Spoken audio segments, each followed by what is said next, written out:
Translocation কি? Translocation হচ্ছে যে যে প্রক্রিয়ায় কোনো ক্রোমোজোমের কোনো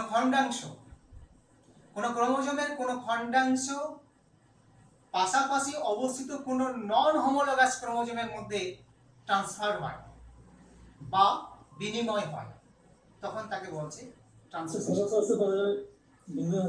না, সমস্ত ক্রোমোজোম হয়ে গেলে তো ক্রসিং ওভার হয়ে গেল, এটা তো বিপরীত। এগুলো কিছুটা তো এক্সেপশনাল কেস না। ধরো এখানে ক্রসিং হতে হলে মিয়োসিস কোষ বিভাজন হতে হবে, প্রোফেজ দিতে হবে, প্যাকাইটিং উপদেশ হতে হবে। সেটা তো নরমাল প্রসেস, সেটা তো হবেই। এটা ধরো একটা হোমোলোগাস ক্রোমোজোম, ধরো 5 নম্বর হোমোলোগাস ক্রোমোজোম পেয়ার, 5 নম্বর হোমোলোগাস ক্রোমোজোম পেয়ার, আর তার পাশে ধরো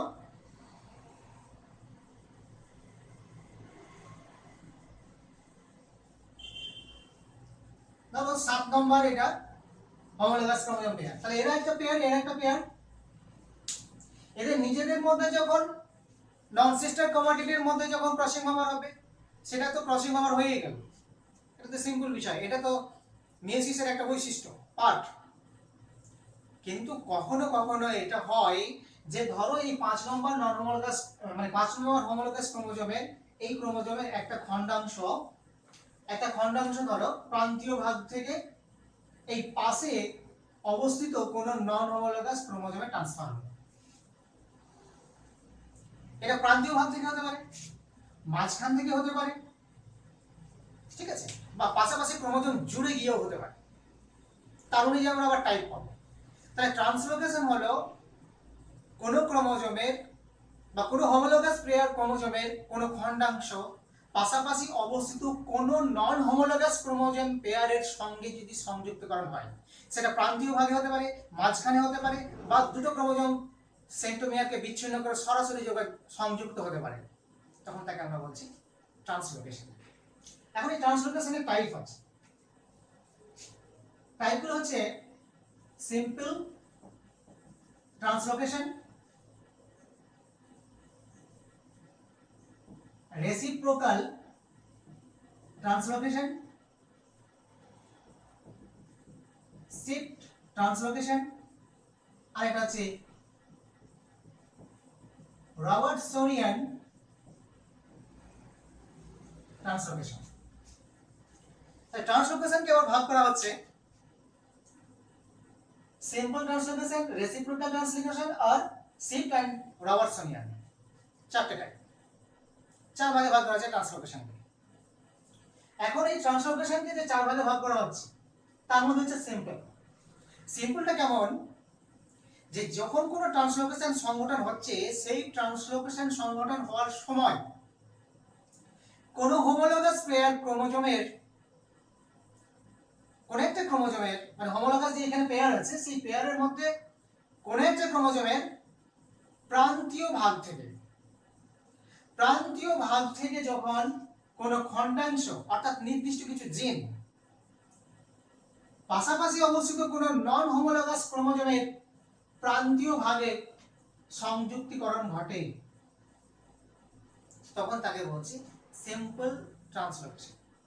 তাহলে সিম্পল ট্রান্সলোকেশনটা কি হলো? সিম্পল ট্রান্সলোকেশনটা হলো যে যখন কোন হোমোলোগাস পেয়ার ক্রোমোজোমের কোন একটা নির্দিষ্ট খণ্ড প্রান্তীয় ভাগ থেকে পাশাপাশি অবস্থিত কোন নন হোমোলোগাস ক্রোমোজোমের প্রান্তীয় ভাগে যদি সংযুক্তকরণ ঘটে, তখন তাকে বলা হচ্ছে সিম্পল ট্রান্সলোকেশন। এর একটা উদাহরণ আছে, সেই উদাহরণটা হচ্ছে তোমার 14 অথবা 15 নম্বর ক্রোমোজোম এর সঙ্গে 21 নম্বর ক্রোমোজোমের, তাহলে এখানে একটা ক্রোমোজোম নিচ্ছি, হোমোলোগাস পেয়ার হিসেবে রাখছি না, একটা রাখছি, যে কোনো একটা থেকে হলে। তাহলে এটা ধরো এটা 15 নম্বর অথবা 14, আমি নিচে 14 লিখে রাখলাম। তাহলে 15 অথবা 14 নম্বর ক্রোমোজোমের প্রান্তীয় ভাগ থেকে নির্দিষ্ট পরিমাণ জিন বা খণ্ডাংশ যখন 21 নম্বর ক্রোমোজোমে ট্রান্সফার হয়, ধরো এখানে জিন আছে, ধরো এ বি আছে, ধরো দুটো পার্ট এ বি আছে, আর এখানে ধরো এখানে একটা করে কি করে বেশি সুবিধা হবে বুঝতে। সিস্টার না একে আমরা জাস্ট সিম্পল আঁকি। এটা ধরো 14 নাম্বার অথবা 15 নাম্বার, যে কোনো একটা ক্রোমোজোম। এর মধ্যে কিছু জিন আছে A B C D E F G H I ইত্যাদি। এখান থেকে এবি একটা খণ্ডাংশ যখন ট্রান্সফার হচ্ছে, প্রান্তীয় ভাগ থেকে যখন ট্রান্সফার হচ্ছে, সেটা নিচের দিক থেকে হতে পারে, কোনো একটা দিক থেকে নিলাম। কত নম্বর ক্রোমোজোমে? 21 নম্বর ক্রোমোজোম। 21 নম্বর ক্রোমোজোম ছোট, অ্যাক্রোসেন্ট্রিক। এখানে কিছু জিন আছে, ধরো M N O P Q এরকম জিন আছে। এটা হচ্ছে 21 নম্বর। এখানে যখন ট্রান্সফার হচ্ছে, ট্রান্সফার হওয়ার ফলে যে গঠনটা পাবো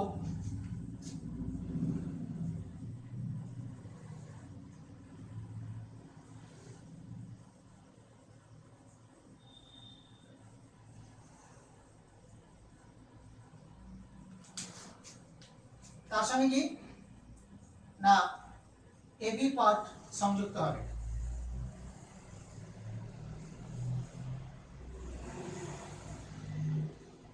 এই যে ক্রোমোজোমটা 21 নম্বর যে ক্রোমোজোম, সেটা 21 নম্বরই থাকলো। 21 নম্বর যে ক্রোমোজোম সেটা 21 নম্বরই থাকলো। শুধু 21 নম্বর ক্রোমোজোমের প্রান্তীয় ভাগে 14 নম্বর অথবা 15 নম্বর ক্রোমোজোমের কিছু একটা খণ্ডিত অংশ, যেখানে নির্দিষ্ট কিছু জিন আছে এক বা একাধিক, সেই জিন এসে তার প্রান্তীয় ভাগে সংযুক্ত হলো, তখন তাকে আমরা বলছি সিম্পল ট্রান্সলোকেশন। আর এর দরুন যে ইফেক্ট আমরা পাবো সেটাকে বলা হবে ডাউন সিনড্রোম। এই ক্রোমোজোমটার দরুন আমরা যে ইফেক্ট পাবো শরীরে, সেটা হচ্ছে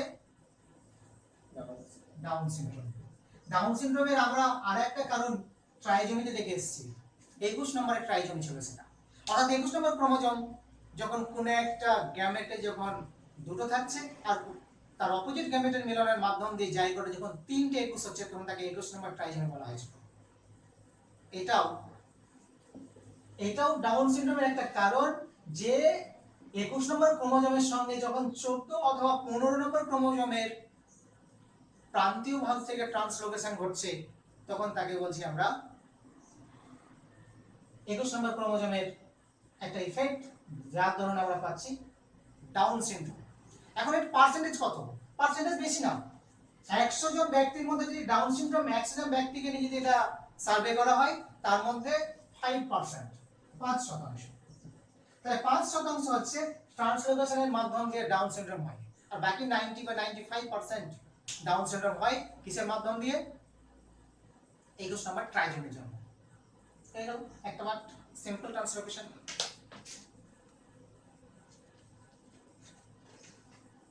স্যার বলো।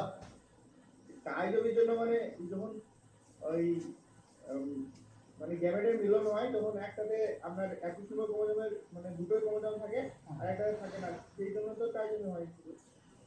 মানে যখন গ্যামেট ফর্মেশন হচ্ছে, ধরো টেস্টিস থেকে ধরো শুক্রাণু উৎপাদন হচ্ছে, শুক্রাণু তো নন ডিসজেন্ট সেলের দরুন 21 নম্বর ক্রোমোজোম যেমন ডিভাইড হয়ে দুটো সেলে যাওয়ার কথা ছিল গ্যামেট গঠনের সময়, মেসিস সেলের মধ্যে 4টে গ্যামেট উৎপাদন হয়। তো ওইরকম মিউসিস 2 তে অ্যানাফিজিসের ডিভিশনের মাধ্যম দিয়ে সব সমান ভাগ হয়ে যাওয়ার কথা ছিল, কিন্তু ভাগ হয়নি, দুটো ক্রোমোজোমই চলে এসেছে। তাহলে এখানে স্পার্মের মধ্যে 21 নম্বর দুটো চলে এসেছে। তার মানে স্পার্মের এখানে ক্রোমোজোম সংখ্যা কত? 23 এর জায়গায় কত হবে? 24। গ্যামেটে 23 থাকার কথা ছিল হ্যাপ্লয়েড, এখানে হ্যাপ্লয়েডের জায়গায় n সমান কত আছে? 24, একটা বেশি আছে 21 নম্বর। আর এবার ওভাম, স্ত্রী দেহে ওভাম গঠন হচ্ছে, ওভামে কোনো ধরো ত্রুটি নেই। ওভামের মধ্যে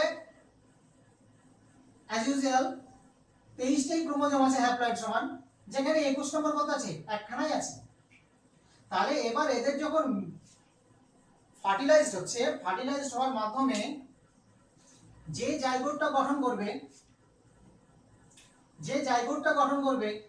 সেই জাইগোটের মধ্যে কত হচ্ছে 46টা ক্রোমোজোমের জায়গায় 2n সমান 46 হওয়ার কথা ছিল, সেখানে হচ্ছে গিয়ে 47। 47 এর মধ্যে 21 আছে, এখানে একটা আর এদিক থেকে দুটো, তাহলে 3খানা হচ্ছে 21 নম্বর ক্রোমোজোম, 3খানা হচ্ছে 21 নম্বর ক্রোমোজোম। এটা হচ্ছে 21 নম্বর ক্রোমোজোমের ট্রাইজোমি। এটা অ্যানিউক্লিয়েটিভ পার্ট, এটা হাইড্রোপ্লয়েডিক। আর এটা হচ্ছে কি খণ্ডাংশ বিনিময়ের দরুন ক্রোমোজোমের মধ্যে কিছু ডিসঅর্ডার সৃষ্টি হচ্ছে, যে ডিসঅর্ডারের জন্য একটা ডাউন সিনড্রোম পাওয়া যাচ্ছে। ঠিক আছে, এই ডাউন সিনড্রোমটা যে ব্যক্তিগুলোকে আমরা পাবো তার মধ্যে দেখা যেতে পারে, সেটা যদি মেল হয় তাহলে তার মেল বৈশিষ্ট্যটা ম্যাক্সিমামটাই থাকবে, ফিমেল বৈশিষ্ট্য কিছুটা থাকবে। আর যদি সে ফিমেল হয় তাহলে ফিমেলের ক্ষেত্রে দেখা যাবে যে তার ফিমেল বৈশিষ্ট্য ম্যাক্সিমাম আছে, মেলের কিছুটা ভাব আছে। দেখবে কিছু কিছু ডাউন সিনড্রোম সংযুক্তকারী মহিলা, যেমন ধরো যেগুলো আমরা হিজড়া বলি, দেখবে তারা খুবই সুন্দর এবং পুরো মহিলার মতোই দেখতে, কিন্তু তাদের কিছুটা ডিফারেন্সের জন্য তারা পুরোপুরি মহিলা নয়, অর্থাৎ তাদের রিপ্রোডাক্টিভ কোনো ফাংশনের কারণ হতে পারে, অথবা দেখা যেতে পারে রিপ্রোডাক্টিভ ফাংশনটাই মেনলি হয়, তার সঙ্গে সঙ্গে দেখবে তাদের গলার আওয়াজ দিয়ে তাদেরকে ডিফারেন্স করা যায়। তাছাড়া বাহ্যিকভাবে তাদেরকে খুব একটা ডিফারেন্স করা যায় না।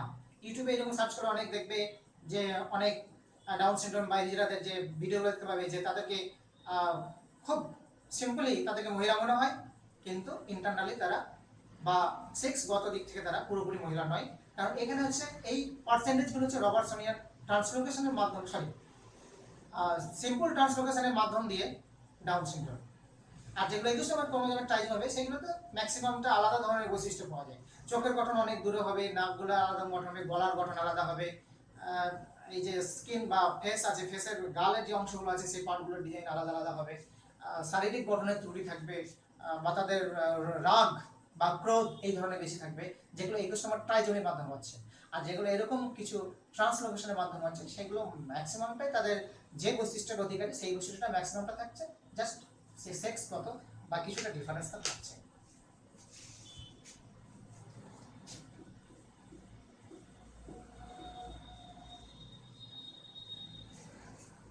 নেক্সট হচ্ছে রেসিপ্রোকাল। রেসিপ্রোকাল ট্রান্সলোকেশন হচ্ছে যে যখন কোনো ট্রান্সলোকেশন নন হোমোলোগাস ক্রোমোজোমের মধ্যে খণ্ডাংশের আদান প্রদান হবে। তাহলে আমরা ক্রসিং ওভারে কি পড়েছি? হোমোলোগাস ক্রোমোজোমের নন সিস্টার ক্রোমাটিডের মধ্যে আদান প্রদান, সেটা ছিল ক্রসিং ওভার। হোমোলোগাস ক্রোমোজোমের নন সিস্টার ক্রোমাটিডের মধ্যে যখন আদান প্রদান তখন সেটা ছিল ক্রসিং ওভার। দুটো চিত্র আঁকছি আমি।